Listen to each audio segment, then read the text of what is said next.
सभी साथियों को नमस्कार। और आज की जो क्लास है इसमें हम एक्टिव पैसिव के अंदर कुछ खास किस्म के इंटरोगेटिव सेंटेंसेस को देखेंगे। जैसे कि ऐसे इंटरोगेटिव सेंटेंसेस जो मॉडल्स से शुरू होते हैं, जैसे can, could, should, ought to, must. तो उस केस में आप एक्टिव से पैसिव में कैसे चेंज करते हैं, इस चीज़ को ज़रा हम आज सीखेंगे। तो आपके सामने ये कुछ एग्जांपल्स मैंने रखे हुए हैं। आप इनमें एक चीज़ देख रहे होंगे कि जो भी ये मॉडल्स हैं ये वाक्य के स्टार्टिंग में आ रहे हैं। ठीक है, can, would, should, could, must. तो इनसे भी कई बार वाक्य बनता है और वो वाक्य बनता है इंटरोगेटिव सेंटेंस। तो इस टाइप के इंटरोगेटिव सेंटेंस को जिसमें मॉडल्स आया हुआ हो, उसको आप एक्टिव से पैसिव में कैसे चेंज करते हैं, आइए देखते हैं। जैसे हमारे पास फर्स्ट एग्जांपल है, can she beat you. Can she beat you. तो सबसे पहला तो जो मॉडल आपका स्टार्टिंग में है उसी मॉडल को आप लिखेंगे, कैन। उसके बाद जो यहाँ का ऑब्जेक्ट है उस ऑब्जेक्ट को बना देंगे आप सब्जेक्ट, कैन यू। उसके बाद हमेशा याद रखिएगा कि अगर मॉडल्स जैसे can, could, may, might, would, should, ought to, must, अगर आदि से प्रारंभ होने वाले जो इंटरोगेटिव सेंटेंस होते हैं, जब इनका पैसिव बनाते हैं तो मॉडल्स में कोई चेंज नहीं करेंगे। नंबर एक, मॉडल्स में आप चेंज नहीं करेंगे।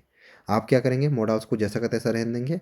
उसके बाद का जो वाक्य है उसको आप जैसे पैसे बनाते हैं उस तरीके से बनाएंगे। तो कैन यू, उसके बाद कैन हो चाहे वुड हो, कुछ भी हो, आप इसमें बी का यूज़ ज़रूर करेंगे मॉडल्स के साथ जब पैसे बनेंगे।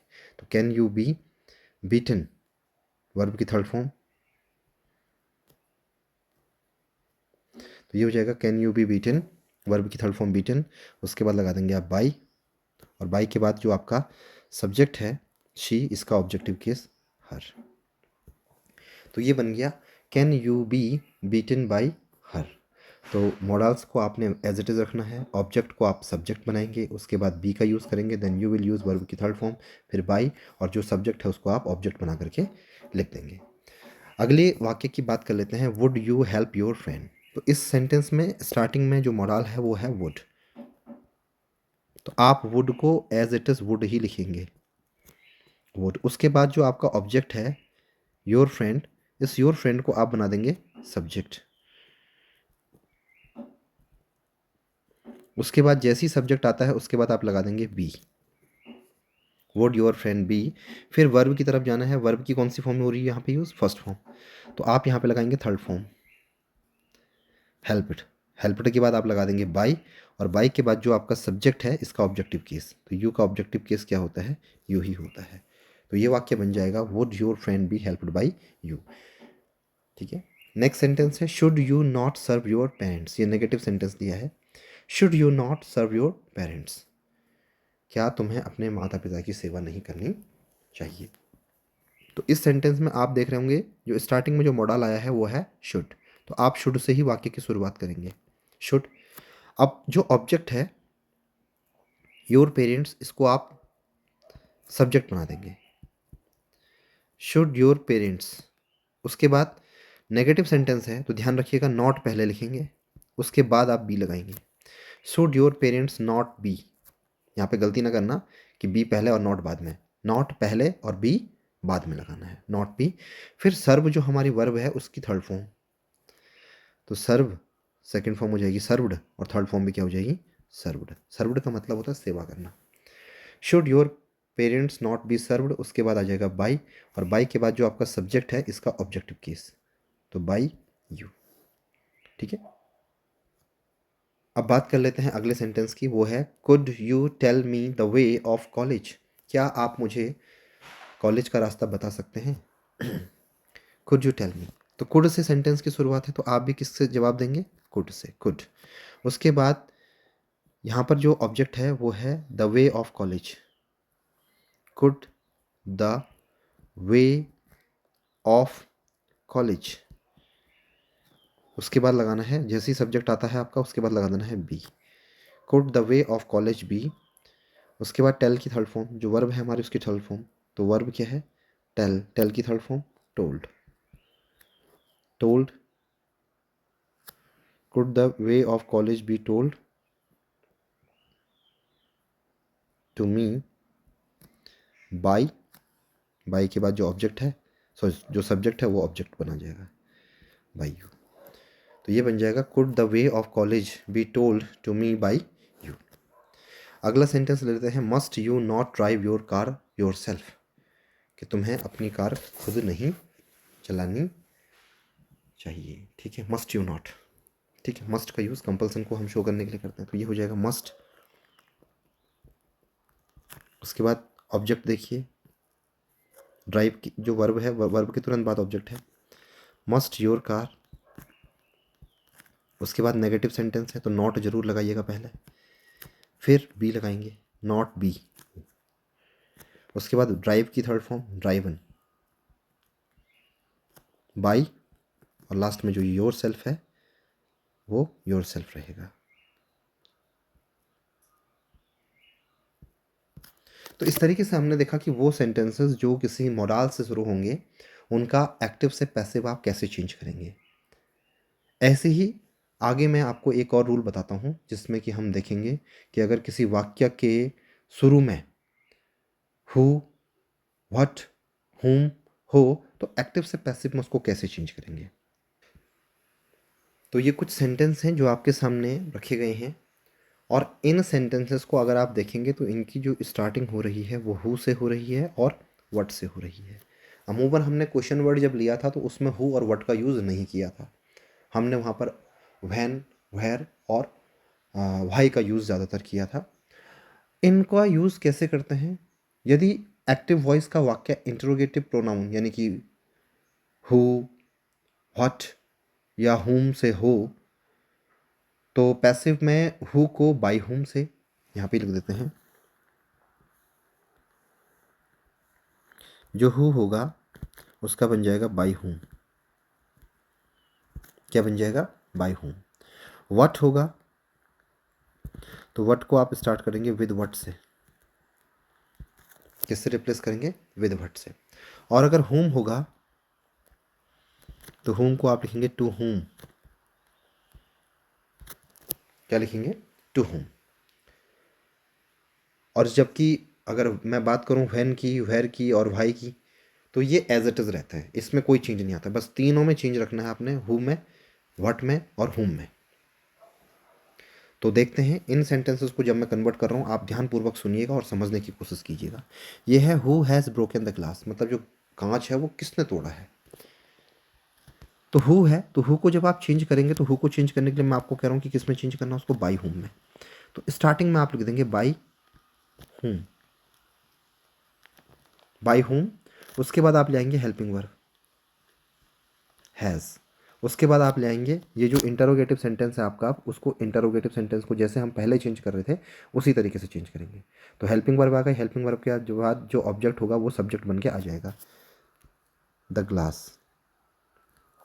उसके बाद ये परफेक्ट का है, तो परफेक्ट में आप ध्यान देते थे कि हमको क्या रखना है, बीन का यूज़ करना है। By whom has the glass been.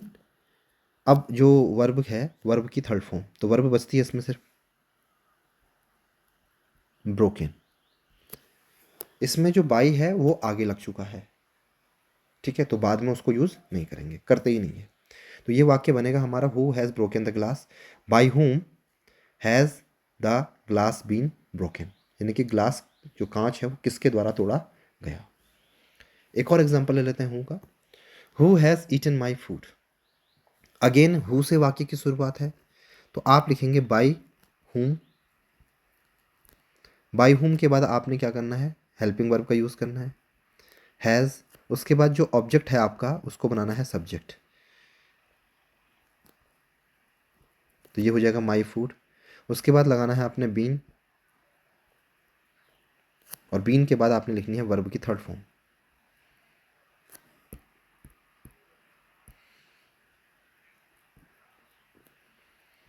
ठीक है, तो ये बन जाएगा by whom has my food been eaten, कि मेरा खाना किसके द्वारा खाया गया।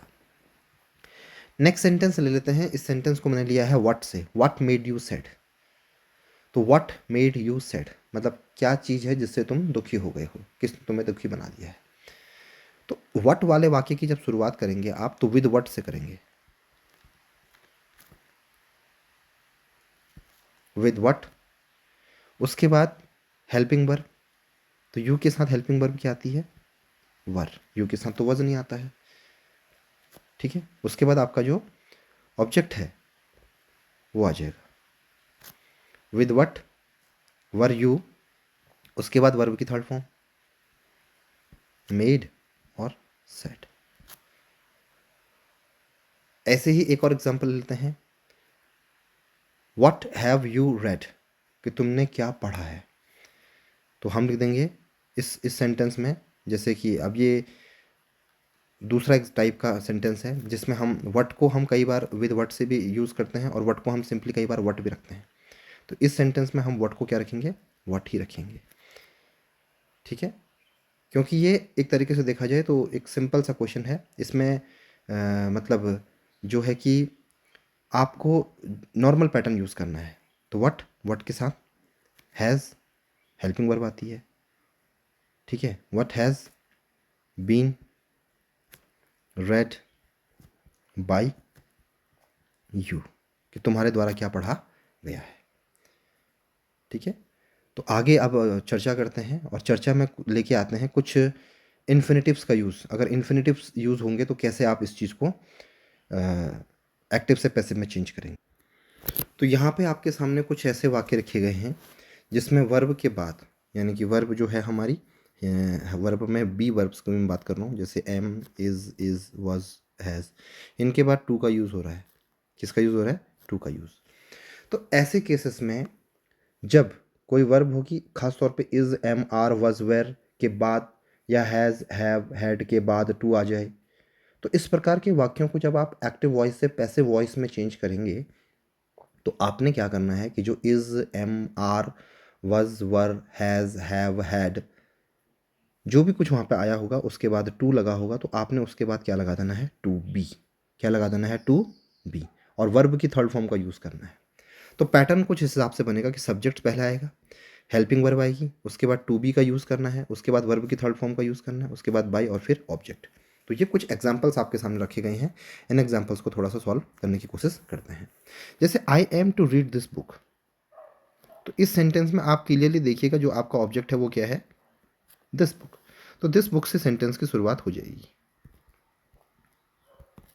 अब किताब एक है तो सिंगुलर के लिए हम क्या यूज़ करेंगे, इज, क्योंकि यहाँ तो एम जो है वो आई के लिए आया है ना, आई के साथ हमेशा एम आता है। तो बुक अगर है, दिस बुक है, दिस बुक के साथ एम तो नहीं आ सकता है, आर भी नहीं आ सकता है क्योंकि सिंगुलर है। तो सिंगुलर है तो क्या आएगा, इज। दिस बुक इज, अब यहाँ तक तो हम पहुँच चुके हैं हेल्पिंग वर्ब तक, उसके बाद लगाना है to be. This book is to be, यहाँ तक पहुँच चुके हैं। उसके बाद वर्ब की थर्ड फॉर्म, तो रीड, रीड की थर्ड फॉर्म क्या होती है, रेड। बाय, उसके बाद जो आपका सब्जेक्ट है आई, आई का बन जाएगा ऑब्जेक्टिव केस मी।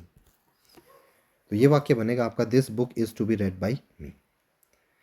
एक और वाक्य देख लेते हैं, Lata is to help me. तो इसमें जो ऑब्जेक्ट है सबसे पहले उसको देखिए, ऑब्जेक्ट है इसमें मी, तो मी का सब्जेक्ट बनेगा तो ये बनेगा आई। सब्जेक्टिव केस क्या होता है, आई।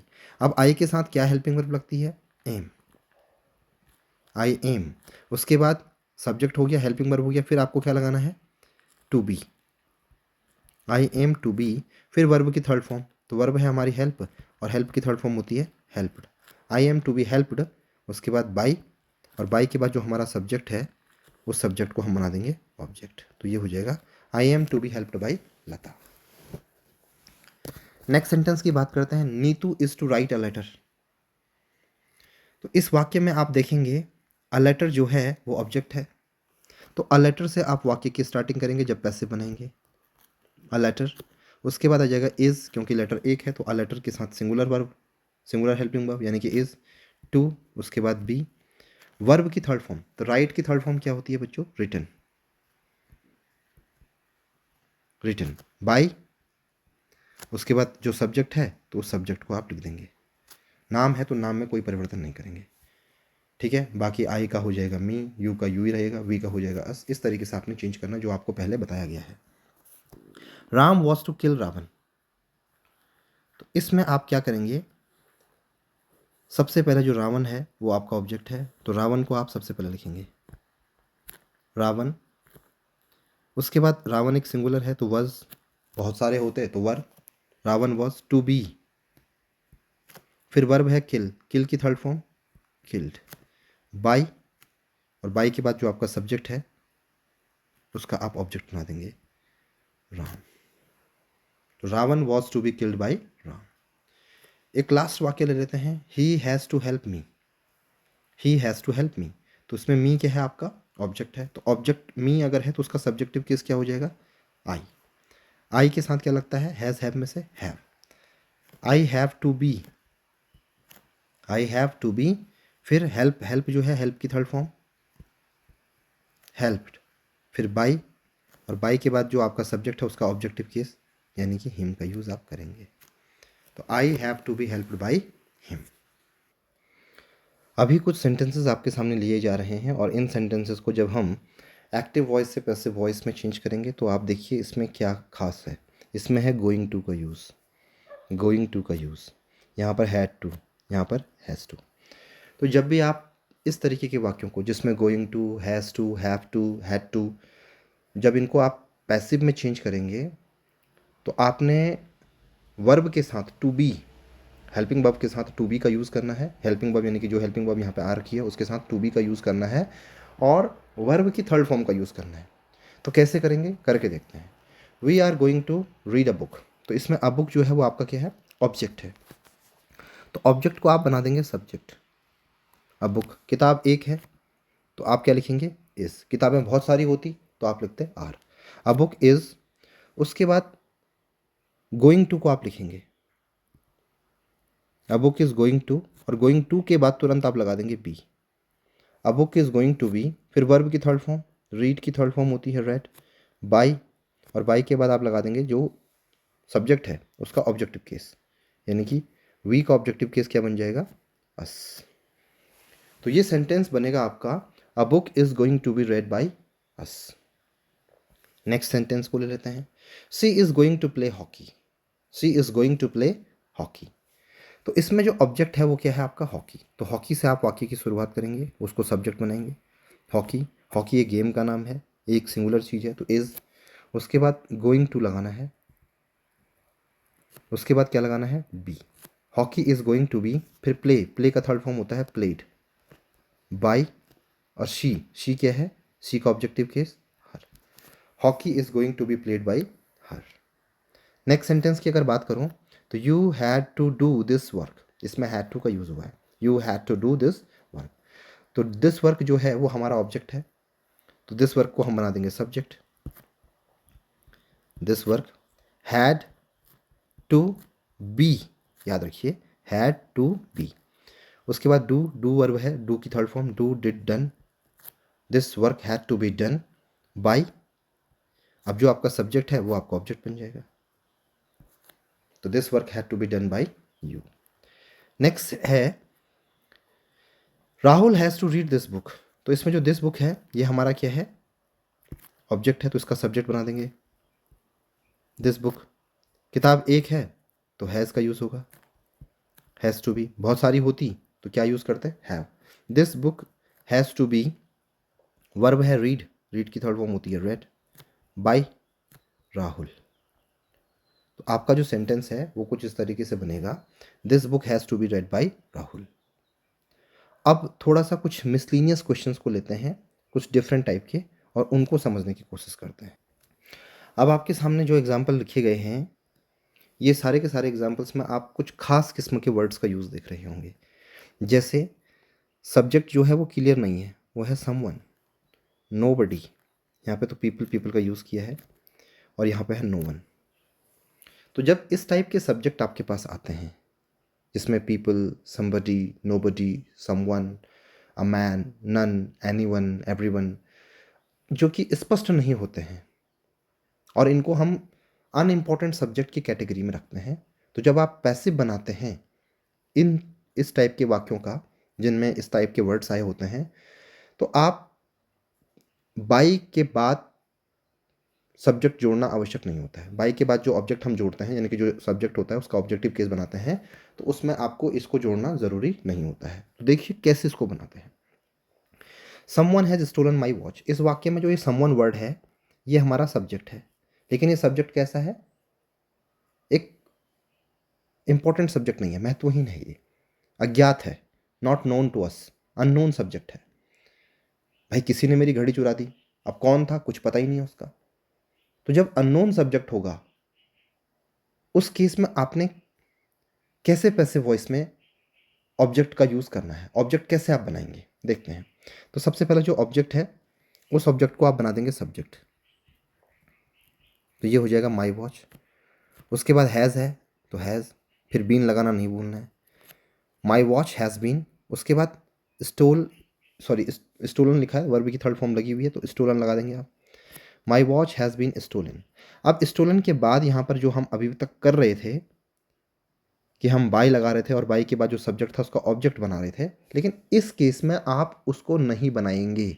क्यों नहीं बनाएंगे, क्यों नहीं करेंगे ऐसा? उसका सबसे बड़ा कारण ये है कि जो हमारा सब्जेक्ट है वो अनआइडेंटिफाइड है, अज्ञात है, स्पष्ट नहीं है, अननोन है। इसलिए जब ऐसी सिचुएशन होगी जहाँ पर आपको सब्जेक्ट का अच्छे से पता नहीं चलेगा तो आप उस केस में बाई लगा करके बाई भी नहीं लगाएंगे और ना सब्जेक्ट का आप ऑब्जेक्ट बनाएंगे, यानी कि इस वाक्य को हम इतने पे ही छोड़ देंगे। आई होप आपकी समझ में ये चीज़ आ रही होगी। एक और एग्जाम्पल लेते हैं, nobody can lift this box, मतलब कोई भी इस बक्से को नहीं उठा सकता है। अब जो ये नो बडी है, ये नो बडी जब मैं यूज़ कर रहा हूँ तो नो बडी से आपको किसी सब्जेक्ट का पता चल रहा है, किसी फिक्स आदमी का पता चल रहा है? नहीं पता चल रहा है। तो ये भी क्या है, हमारा अनआइडेंटिफाइड सब्जेक्ट है, अननोन सब्जेक्ट की कैटेगरी में आता है। तो इस केस में भी जब आप पैसिव बनाएंगे तो जो यहाँ का ऑब्जेक्ट है उसको आप सब्जेक्ट जरूर बनाएंगे, दिस बॉक्स। दिस बॉक्स के बाद है कैन। अब जब नो बडी वाला वाक्य होगा तो इसमें नॉट लगा देंगे, this box can not be, और उसके बाद जो वर्ब है उसकी third form lifted, this box can not be lifted. उसके बाद आपको बाई और सब्जेक्ट को ऑब्जेक्ट बनाने की ज़रूरत बिल्कुल भी नहीं है। ये खास किस्म के सब्जेक्ट होते हैं जो अमूमन आपके पेपरों में पूछे जाते हैं। बात कर लेते हैं people will block the road, कि लोग जो हैं वो सड़क को बंद कर देंगे। अब लोग कौन हैं, कैसे हैं, आप जानते भी होंगे, नहीं भी जानते होंगे उनमें से कुछ को, तो वो भी आपके लिए क्या है, अननोन है, अनआइडेंटिफाइड है। तो ऐसी सिचुएशन में जब आप पैसिव बनाएंगे तो सबसे पहले जो ऑब्जेक्ट है उसको आप बना देंगे सब्जेक्ट, द रोड। उसके बाद विल है, रोड के साथ विल ही आता है अमूमन, हेल्पिंग वर्ब। उसके बाद बी जरूर लगाइएगा। उसके बाद जो वर्ब है उसकी third form blocked, the road will be blocked. अब इसके पीछे बाय द पीपल लगाने की ज़रूरत नहीं है, क्योंकि जो लोग हैं वहाँ पे हैं, हो सके उनमें से आप किसी को जानते होंगे, किसी को नहीं जानते होंगे, हो सके सबको ही नहीं जानते होंगे आप, तो वो आपके लिए क्या बन गए, अननोन सब्जेक्ट, अनआइडेंटिफाइड सब्जेक्ट। तो अनआइडेंटिफाइड सब्जेक्ट और अननोन सब्जेक्ट्स को हम कभी भी ऑब्जेक्ट के रूप में नहीं लिखते हैं। People always admire the soldiers, कि लोग हमेशा सिपाहियों की क्या करते हैं, प्रशंसा करते हैं। एडमायर का मतलब होता है प्रशंसा करना। तो इसमें जो दो ऑब्जेक्ट है द सोल्जर्स, द सोल्जर्स तो वाक्य का सब्जेक्ट बन जाएगा। अब बहुत सारे सिपाही हैं तो क्या लगेगा, इज एम आर में से आर, द सोल्जर्स आर। उसके बाद ऑलवेज जो ये वर्ड है उसको लिख देंगे आर ऑलवेज, और एडमायर की थर्ड फॉर्म हो जाती है बच्चों एडमायर्ड। उसके बाद आपको बाय द पीपल लिखने की ज़रूरत बिल्कुल भी नहीं है। अगला देख लेते हैं, no one can be, no one can see the wind, कि कोई भी हवा को नहीं देख सकता। तो ये नेगेटिव वाक्य है, नो वन, इसमें नो वर्ड आया था, इससे पहले भी नो बडी वाले में भी कोई नहीं, नेगेटिव है। तो जब इसका पैसिव बनाएंगे हम तो द विंड जो आपका ऑब्जेक्ट है उसको आप शुरुआत में लाएंगे, द विंड। उसके बाद कैन है तो कैन। उसके बाद जो ये नो है इसका हिसाब किताब करेंगे, नॉट लगा देंगे, द विंड कैन नॉट। उसके बाद बी, क्योंकि बताया था आपको थोड़ी देर पहले कि जब मॉडल्स आएंगे तो मॉडल्स में आप क्या करेंगे, कैन के साथ उसके बाद बी लगा देंगे। यहाँ पे भी हुआ है, यहाँ पे भी हुआ है।